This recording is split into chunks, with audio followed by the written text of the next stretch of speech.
Hey everybody, my name is Mollie McCarroll, and as you're exploring your college options and deciding which schools you might be interested in applying to, something I encourage every student to do is visit the campuses of those colleges. Until you step foot onto that campus, how will you know if it's the best fit for you?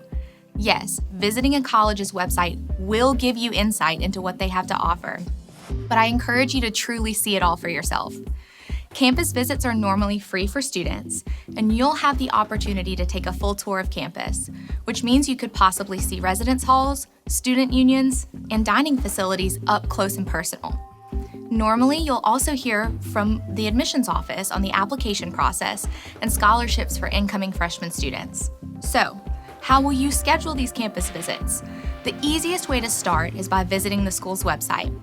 On the homepage, you'll normally see an option to schedule a campus tour, or you may see a button that simply says, Visit. Once you've entered in some basic student information, you'll be able to choose from different types of visits, whether that's an individual tour with just you and your family, a group tour with other prospective students, or maybe you're coming on a scheduled visit day planned by the college. You get to choose how you would like to experience visiting campus. Be mindful of other opportunities you have beyond your traditional campus tour. Maybe you'd like to schedule a visit with the Honors College or with the School of Music or a specific academic department. Most colleges will give you the chance to do both while you're on campus.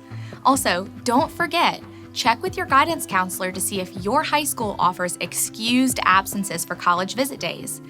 Take advantage of the opportunities you are given to find your best college fit.